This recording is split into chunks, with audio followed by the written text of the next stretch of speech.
10ஆம் வகுப்பு கணிதம் பயிற்சி 3.4 விகிதமுறு கோவைகள் ரேஷனல் எக்ஸ்பிரஷன்ஸ் அதனுடைய வரையறை அதில் இருக்கிற எடுத்துக்காட்டு கணக்குகள் பயிற்சி கணக்குகள் சிந்தனை களம் இது எல்லாத்தையும் தெளிவான மற்றும் எளிய விளக்கத்துடன் நம்ம பார்க்கலாம். விகிதமுறு கோவைகள்னா என்ன அப்படின்னு பார்க்கலாம். விகிதமுறு எண்கள்னா என்ன? விகிதமுறு எண்கள்னா p/q வடிவில் உள்ள எண்கள் q 0வா இருக்கக்கூடாது அப்படின்னு நம்ம படிச்சிருக்கோம். விகிதமுறு கோவைகள்னாலும் அதே தான் p(x/q) வடிவத்தில் இருக்கணும். இங்கு p(x) மற்றும் q(x) பல்லுறுப்பு கோவைகள் மற்றும் q(x) என்பது 0வுக்கு சமமா இருக்கக்கூடாது. அப்படி எழுத முடிந்தால் அதை விகிதமுறு கோவைகள்னு நம்ம சொல்லுவோம். எடுத்துக்காட்டு பாருங்க. 9/x 2y + 1/y² - 4y + 9 z³ + 5/z - 4 a/a + 10 இதெல்லாம் விகிதமுறு கோவைகள். x + 1 இது ஒரு விகிதமுறு கோவையா? இது ஒரு பல்லுறுப்புக்கோவை பை இன்னொரு பல்லுறுப்புக்கோவை என்ற வடிவில் இருக்கா அப்படின்னு பார்த்தோம்னா கீழே எதுவுமே இல்லை இல்லையா? நமக்கு கீழே 1 இருக்கதான் நினச்சிக்கணும். 1 அதாவது இது ஒரு மாறிலி கோவை. மாறிலி கோவையும் பல்லுறுப்புக்கோவை தான். அதனால x + 1/1 என்பது கண்டிப்பாக ஒரு விகிதமுறு கோவை. விகிதமுறு கோவைகளை சுருக்குதல் எப்படி சுருக்கணும்? எளிய வடிவுக்கு எப்படி மாற்றணும்? எப்படின்னா 10/5ன்னு இருக்குன்னு வச்சுக்கோங்களேன். இதை நம்ம எளிய வடிவத்துக்கு மாற்றும் போது 1/5 2/5 10 அப்படின்னு நம்ம கேன்சல் பண்ணிட்டு 2 அப்படின்னு எளிய வடிவத்துக்கு மாத்துறோம். இதே மாதிரி விகிதமுறு கோவைகளை எப்படி எளிய வடிவுக்கு மாத்துறது அப்படின்னா p(x/q) என்ற விகிதமுறு கோவையில் p(x)க்கும் q(x)க்கும் மீ போவா 1 தான் இருக்கு அப்படின்னா அந்த விகிதமுறு கோவை சுருங்கிய வடிவில் உள்ளது அல்லது எளிய வடிவில் உள்ளது என கூறுகிறோம். கொடுக்கப்பட்ட ஒரு விகிதமுறு கோவையை எளிய வடிவில் எப்படிலாம் எழுதலாம் அப்படின்னு பார்க்கலாம். தொகுதி மற்றும் பகுதியை காரணிப்படுத்த வேண்டும். முதல்ல நாம தொகுதியையும் பகுதியையும் காரணிப்படுத்தணும். அடுத்து தொகுதி மற்றும் பகுதிக்கு பொது காரணி இருக்குமெனில் அவற்றை நீக்கவும். பொது காரணி இருந்தால் கேன்சல் பண்ணிடுவோம் இல்லையா? அடுத்து இப்பொழுது கிடைக்கும் விகிதமுறு கோவை எளிய வடிவில் அமையும். அப்ப எளிய வடிவில் மாற்ற என்ன பண்ணணும்னா தொகுதியையும் பகுதியையும் காரணிப்படுத்தணும். பொதுவா இருக்க காரணிகளை கேன்சல் பண்ணிட்டு மீதி இருக்க காரணிகளை எழுதினாவே விகிதமுறு கோவை எளிய வடிவில் இருக்கிறதா அர்த்தம். எடுத்துக்காட்டு பாருங்க. விகிதமுறு கோவைகளை எளிய வடிவில் சுருக்குக. 1வது வினா x - 3/x² - 9 தீர்வு பார்க்கலாம். வினாவை எடுத்து எழுதியிருக்கோம். டினாமினேட்டர்ல 9 அப்படின்னு இருக்கு இல்லையா? அந்த 9 நம்ம எப்படி எழுதிக்கலாம்? 3² எழுதிக்கலாம். எப்போதுமே இந்த மாதிரி x² - ஒரு ஸ்கொயரா எழுதுற நம்பர் வந்தா நாம அப்படி எழுதிக்குவோம். 9 3² எழுதிக்கலாம். x² - 3² கிடைக்கும். a² - b² ஃபார்முலால நாம அப்ளை பண்ணோம்னா a - b × a + b ன்னு எழுதிக்கலாம். ஒரே மாதிரியாக இருக்கக்கூடிய கோவைகளை கேன்சல் பண்ணிக்கிறோம். 1/x - 3 விடையா நமக்கு கிடைக்குது. இதுதான் எளிய வடிவத்தில் சுருக்குதல். 2வது வினா x² - 16/x² - 8x + 16 நம்ம என்ன பண்ணணும்? நியூமரேட்டரையும் டினாமினேட்டரையும் காரணிப்படுத்தணும். x² - 16 நாம எப்படி எழுதிக்கலாம்? 4னுடைய அடுக்கு 2 அப்படின்னு எழுதிக்கலாம். அப்படின்னா x² - 4² ஃபார்முலா படி x - 4 × x + 4ன்னு எழுதிக்கலாம். டினாமினேட்டர்ல பாருங்க x² - 8x + 16 இது x - 4² உடைய எக்ஸ்பான்ஷன். அதனால அதை நாம x - 4² எழுதிக்கிட்டோம். x - 4² x - 4 × x - 4 ஒரு x - 4 கேன்சல் ஆயிரும். விடை x + 4/x - 4 இதுதான் இதனுடைய எளிய அல்லது சுருங்கிய வடிவம்னு நம்ம சொல்றோம். விளக்கப்பட்ட மதிப்புனா என்னன்னு பார்க்கலாம். எந்த மெய் மதிப்பிற்கு p(x/q) எனும் விகிதமுறு கோவையை வரையறுக்க முடியவில்லையோ அம்மதிப்பை கொடுக்கப்பட்ட விகிதமுறு கோவையின் விளக்கப்பட்ட மதிப்பு என்கிறோம். p(x/q) முதல்ல நாம சுருங்கிய வடிவத்துக்கு மாத்திக்கணும். அதுக்கு பிறகுதான் எந்த மெய் மதிப்பிற்கு இந்த கோவை வரையறுக்கப்படவில்லைங்கிறத நம்ம பார்க்கணும். அந்த மெய் மதிப்பு தான் நம்ம விளக்கப்பட்ட மதிப்புன்னு சொல்லுவோம். விளக்கப்பட்ட மதிப்பு கண்டுபிடிக்கணும்னா என்ன பண்ணணும்னா q of x எந்த மதிப்புக்கு 0 ஆகுதுன்னு பார்க்கணும். அந்த மதிப்பை தான் விலக்கப்பட்ட மதிப்புன்னு நாம சொல்லுவோம். எடுத்துக்காட்டு பாருங்க. 5/x minus 10. 5ங்கிறது p of x, x minus 10ங்கிறது q of x. இதுல xக்கு 10 நம்ம போட்டோம்னா 10 மைனஸ் 10 0 ஆயிடும். அதாவது q of x எப்ப 0 ஆகும்னா 10 என்ற மதிப்புக்கு 0 ஆகும். அதனால இதனுடைய விலக்கப்பட்ட மதிப்பு 10. எடுத்துக்காட்டு பாருங்க. ஒன்றாவது வினா, x plus 10/8x. இதனுடைய விலக்கப்பட்ட மதிப்பு என்னன்னு கேட்டிருக்காங்க. இது சுருங்கிய வடிவில் தான் இருக்கு. அதனால q of x நம்ம 0க்கு சமப்படுத்துவோம். அதாவது q of xங்கிறது இங்க 8x. இந்த 8x எப்ப 0 ஆகும் அப்படின்னா x இன் மதிப்பு 0 ஆகும்போது 8x 0 ஆயிரும். அதாவது 8 எப்பயுமே 0 கிடையாது. xக்கு 0 போடும்போது அதை 8 கொண்டு பெருக்கும் போது q of x 0 ஆயிருது. அதனால இதனுடைய விலக்கப்பட்ட மதிப்பு 0. ரெண்டாவது வினா பார்க்கலாம். 7p plus 2/8p² plus 13p plus 5. முதல்ல என்ன பண்ணணும்னா இதை எளிய வடிவத்துக்கு மாற்றணும். மாற்றும்போது காரணிப்படுத்திக்கணும். காரணிப்படுத்திக்கிட்டோம். நாம காரணிப்படுத்தும் போது எந்த டேர்மும் கேன்சல் ஆகலை. அதனால டினாமினேட்டர் எப்பெல்லாம் 0 ஆகும்னா p இருக்கிற இடத்துல -5/8 போட்டாவோ அல்லது pக்கு -1 போட்டாவோ இந்த டினாமினேட்டர் 0 ஆயிரும். அதனால விலக்கப்பட்ட மதிப்பு -5/8, -1. மூன்றாவது வினா, x/x² plus 1. இதுதான் வினா. இந்த x² plus 1 இதை 0 ஆக்க நாம ட்ரை பண்றோம்னு வச்சுக்கோமே. இதுக்கு சமம் 0 எப்ப கிடைக்கும்னு யோசிச்சு பாருங்க. xக்கு என்ன மதிப்பு போட்டாலும் அதை ஸ்கொயர் பண்ணும்போது ஒரு பிளஸ் மதிப்பு நமக்கு கிடைச்சிரும்.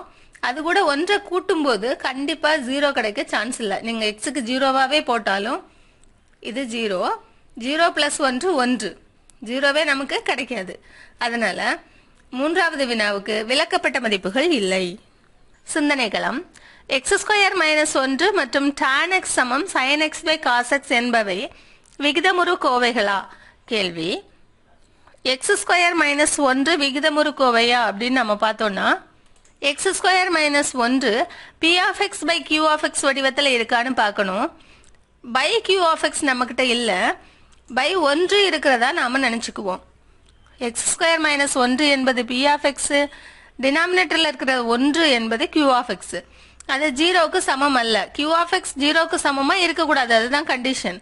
அதனால x² - 1 என்பது கண்டிப்பாக ஒரு விகிதமுறு கோவை. tan x எடுத்துக்கலாம். tan x சமம் sin x/cos x. இது ஒரு முக்கோணவியல் விகிதம். நம்ம முக்கோணவியல் அட்டவணையை ஞாபகப்படுத்திக்கலாம். இது முக்கோணவியல் அட்டவணை. tan x சமம் sin x/cos x என்பது விகிதமுறு கோவையா இருக்கணும்னா cos x என்பது எந்த சூழ்நிலையிலையும் 0 ஆக கூடாது. காசுக்கு மதிப்புகள் நம்ம பார்த்தோம்னா cos 90 டிகிரி வரும்போது அது 0 ஆயிரும். அதனால sin x/cos x என்பது கண்டிப்பாக ஒரு விகிதமுறு கோவை அல்ல. இரண்டாவது வினா, x³ + x² - 10x/2 x⁴ + 8x² - 9 என்ற கோவையின் விலக்கப்பட்ட மதிப்புகளின் எண்ணிக்கையை காண்க. விலக்கப்பட்ட மதிப்பு கண்டுபிடிக்கிறதுக்கு முதல்ல இந்த கோவைகளை நாம காரணிப்படுத்தணும். காரணிப்படுத்துவோம். காரணிப்படுத்தும் போது இதனுடைய கெழு 1, x² கெழு 1, x கெழு -10, தனி உறுப்பு 8. அதை எடுத்துங்க எழுதியிருக்கோம். 9வதுல நாம காரணிப்படுத்துறத படிச்சுட்டு வந்துட்டோம். அதனால இங்க நம்ம ஈஸியா காரணிப்படுத்திக்கலாம். இதை கூட்டும்போது இந்த எண்களை எல்லாம் கூட்டும்போது நமக்கு 0 கிடைக்கும். அதனால 1 இங்க போட்டுக்கிறோம். இந்த 1 நம்ம கீழே இறக்கிக்கிட்டோம். 1 × 1 1, 1 + 1 2, 1 2 பெருக்கிறோம் 2, அதை இங்க போட்டுக்கிட்டோம். -10 + 2 -8, 1 × -8 -8, 8 - 8 0. இந்த கோவையை காரணிப்படுத்துறோம். -8 மேல +2 நடுவுல 2 8. இது +2ங்கிறதுனால பெரிய எண்ணுக்கு பிளஸ் குறி, சிறிய எண்ணுக்கு மைனஸ் குறி. காரணிகள் எடுத்து எழுதுறோம். இந்த காரணியை முதல்ல எழுதிக்கிறோம். x + 1, இங்க x - 2, x பிளஸ் 4. பகுதியில் இருக்கிற x அடுக்கு 4 plus 8x square minus 9 காரணிப்படுத்துகிறோம். x அடுக்கு 4க்கு பக்கத்தில் 1 இருக்கு, அதை இங்கே போட்டிருக்கோம். x அடுக்கு 3 உறுப்பு இல்லவே இல்லை, அதுக்கு 0 போட்டுக்கிட்டோம். x ஸ்கொயர் உறுப்பினுடைய கெழு 8, அதை இங்கே போட்டிருக்கோம். x உறுப்பு இல்லை, அதுக்கு 0 போட்டுக்கிட்டோம்.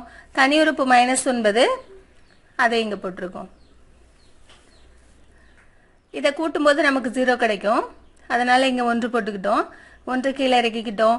1 × 1 1, 0 + 1 1, இந்த 1 இந்த 1 பெருக்கி இங்கே போட்டிருக்கோம். 1, 8 + 1 9, இந்த 1 இந்த 9 பெருக்கி இங்கே போட்டிருக்கோம். 0 + 9 9, 1 9 பெருக்கி இங்கே போடுவோம். 9 -9 + 9 0 ஆயிரும். மறுபடியும் இந்த முப்படிக்கோவையை நாம் காரணிப்படுத்துவோம். ஆல்டர்னேட்டாக கூட்டும்போது சமமாக வரும். இது 10, இதை கூட்டினாலும் 10, அதனால இங்கே -1 போட்டுக்கலாம். இதையெல்லாம் நம்ம 9ஆவதுல படிச்சிட்டோம். இந்த 1 கீழே இறக்கிக்கிறோம். -1 × 1 -1, -1ஐயும் +1ஐயும் கூட்டும்போது 0 கிடைக்குது. -1 × 0 0, 9 இறக்கிக்கிறோம். -1 × 9 -9, -9ஐயும் +9ஐயும் கூட்டும்போது 0 கிடைக்குது. கடைசியாக நமக்கு கிடைச்சிருக்கிற கோவை x ஸ்கொயர் + 9. இதுக்கு மேலே இதை நாம் காரணிப்படுத்த இயலாது. காரணிகள் எழுதிக்குவோம். x - 1, x + 1, x square + 9. கொடுக்கப்பட்ட கோவைகளை எடுத்து எழுதியிருக்கோம். காரணிப்படுத்தின கோவைகளை இங்கே எழுதியிருக்கோம். இதில் x + 1 மட்டும் சேமாக இருக்குது, அது மட்டும் கேன்சல் ஆயிரும். மீதம் இருக்க கோவைகளை எடுத்து எழுதிக்கிறோம். இதுதான் எளிய வடிவம். இதிலிருந்து தான் விலக்கப்பட்ட மதிப்புகள் நாம் எழுத போகிறோம். விலக்கப்பட்ட மதிப்புகளின் எண்ணிக்கை தான் கேள்வி. x ஸ்கொயர் + 9க்கு xக்கு என்ன மதிப்பு போட்டாலும் 0 ஆகாது. அதனால நாம் இதை மட்டும் தான் பார்க்கணும். x - 1, x - 1ல் x இருக்கிற இடத்துல 1 போடும்போது இது 0 ஆயிரும். எனவே விலக்கப்பட்ட மதிப்பு 1. விலக்கப்பட்ட மதிப்புகளின் எண்ணிக்கையை கேட்டிருக்காங்க. விலக்கப்பட்ட மதிப்புகளின் எண்ணிக்கையும் 1 தான். பயிற்சி 3.4 பின்வரும் விகிதமுறு கோவைகளை எளிய வடிவிற்கு சுருக்குக. முதல் வினா x square - 1 x square + x. நியூமரேட்டரில் x ஸ்கொயர் - 1 நாம 1 ஸ்கொயர்னு எழுதிக்கலாம். x square + 1 x + 1 × x - 1, a + b × a - b ஃபார்முலாவில் எழுதியிருக்கோம். டினாமினேட்டரில் எக்ஸை வெளியே எடுத்துக்கிறோம். ஒரு x வெளியே போயிடுச்சுன்னா ஒரு x உள்ளே இருக்கும். இங்கே x வெளியே போயிடுச்சுன்னா 1 மட்டும் இருக்கும். இதில் x - 1 ஒரே மாதிரி இருக்கிறதுனால கேன்சல் ஆயிரும். x + 1/x. இதுதான் எளிய வடிவம். இரண்டாவது வினா x square - 11x + 18 x square - 4x + 4. நியூமரேட்டரையும் டினாமினேட்டரையும் தனித்தனியாக காரணிப்படுத்திக்கணும். நியூமரேட்டர் பார்த்தோன்னா 18 காரணிப்படுத்தும் போது -11 வரணும். 2 9 18, 2 9 11, -11 வேணும். அதனால ரெண்டுக்குமே மைனஸ் போட்டுக்குவோம். 2ஐயும் 9ஐயும் பெருக்குனா 18, மைனஸ் இன்டு மைனஸ் ப்ளஸ் 18, -2 -9 -11, காரணி x - 2 இன்டு x - 9. டினாமினேட்டர் பார்த்தீங்கன்னா x - 2 த ஹோல் ஸ்கொயரினுடைய விரிவாக்கம் இது.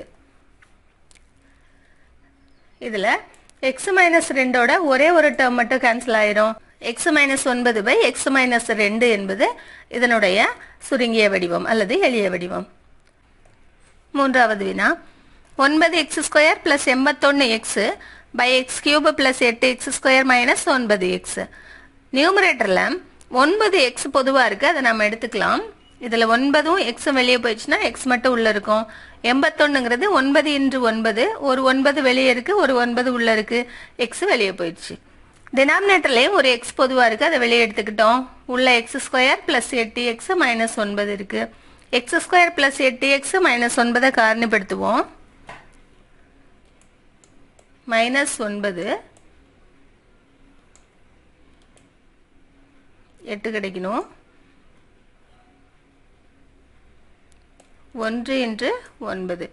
8 ப்ளஸில் இருக்கிறதுனால மைனஸை நாம் 1க்கு போடுவோம். எக்ஸ் மைனஸ் 1 என்று எக்ஸ் ப்ளஸ் 9. எக்ஸ் ப்ளஸ் 9 மட்டும் கேன்சல் ஆயிரும். இதில் 9 பை எக்ஸ் மைனஸ் 1 என்பது இதனுடைய சுருங்கிய வடிவம். 4வது வினா p square minus 3p minus 40 by 2p cube minus 24p square plus 64p. நியூமரேட்டரை காரணிப்படுத்துவோம். காரணிப்படுத்தும் போது மைனஸ் 40 மைனஸ் 3 வரணும். கூட்டும் போது பெருக்கும் போது மைனஸ் 40 வரணும். I8 40. இதில் பெருக்கும் போது மைனஸ் 40 வரணும். கூட்டும் போது மைனஸ் 3 வரணும். 3க்கு மைனஸ் இருக்கிறதுனால எது பெருசாக இருக்கோ அதுக்கு நம்ம மைனஸ் போடுவோம். Minus 8 p minus 8 into p plus 5. டினாமினேட்டரில் 2p பொதுவாக இருக்குது, அதை வெளியே எடுத்துக்கிறோம். உள்ள p ஸ்கொயர். இதில் 2p வெளியே போயிடுச்சுன்னா மைனஸ் 12p. 64pயில் 2p வெளியே எடுத்துட்டோன்னா plus 32. p square minus 12p plus 32 காரணிப்படுத்துவோம். 32. 4 இன்ட்டு 8 32. ரெண்டுக்குமே மைனஸ் போட்டுக்கலாம். அப்படின்னா தான் பெருக்கும்போது ப்ளஸ்ஸும் கூட்டும்போது மைனஸ் 12 வரும். காரணிப்படுத்தும் போது p minus 4 into p minus 8ன்னு கிடச்சிருக்கு. நியூமரேட்டர் டினாமினேட்டர்லையும் p மைனஸ் 8 இருக்குது, கேன்சல் பண்ணிடுறோம். மீதி p plus 3 by 2p into p minus 4. இது எளிய வடிவம். 2வது வினா கீழ்கண்ட கோவைகளுக்கு விலக்கப்பட்ட மதிப்புகள் இருப்பின் அவற்றை காண்க. முதல் வினா y by y square minus 25. விலக்கப்பட்ட மதிப்பு கண்டுபிடிக்கிறதுக்கு டினாமினேட்டரை 0க்கு ஈக்குவேட் பண்ணுவோம். y சமம் பிளஸ் ஆர் மைனஸ் 5. விலக்கப்பட்ட மதிப்பு பிளஸ் ஆர் மைனஸ் 5. 2வது வினா t by t square minus 5t plus 6. t square minus 5t plus 6 சமம் 0. அதாவது விலக்கப்பட்ட மதிப்பு கண்டுபிடிக்கிறதுக்கு டினாமினேட்டரை 0க்கு ஈக்குவேட் பண்ணுவோம். t square minus 5t plus 6 சமம் 0. இதை காரணிப்படுத்தும் போது 6 மைனஸ் 5 2 3 6. 5க்கு மைனஸ் இருக்கிறதுனால 2க்குமே மைனஸ் போட்டுக்கிறோம். t minus 2 into t minus 3 சமம் 0. tக்கு 2 போட்டாவோ tக்கு 3 போட்டாவோ இது 0 ஆகும். அதனால் விலக்கப்பட்ட மதிப்பு 2,3. 3வது வினா X square plus 6x plus 8 by X square plus X minus 2. காரணிப்படுத்துவோம். நியூமரேட்டர் காரணிப்படுத்தணும்னா X plus 2 into X plus 4. Denominator காரணிப்படுத்துவோம். இங்கே ப்ளஸ் 1 இருக்கிறதுனால 2க்கு ப்ளஸ் தான், 1க்கு மைனஸ் போட்டுக்குவோம். காரணிகள் X minus 1 into X plus 2.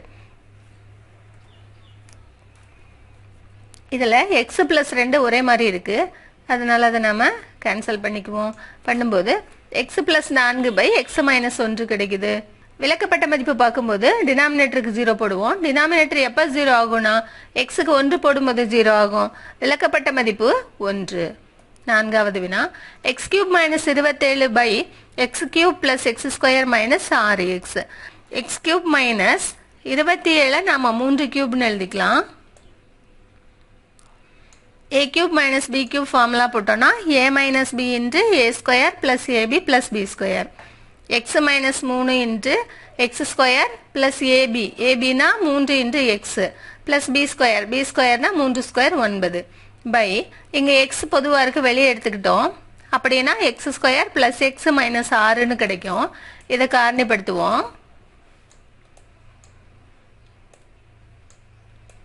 2 3 6 plus 1 இருக்கிறதுனால 3க்கு குறி பிளஸ் தான், பெரிய எண்ணுக்கு குறி பிளஸ் தான். 2க்கு மைனஸ் போட்டுக்குவோம்.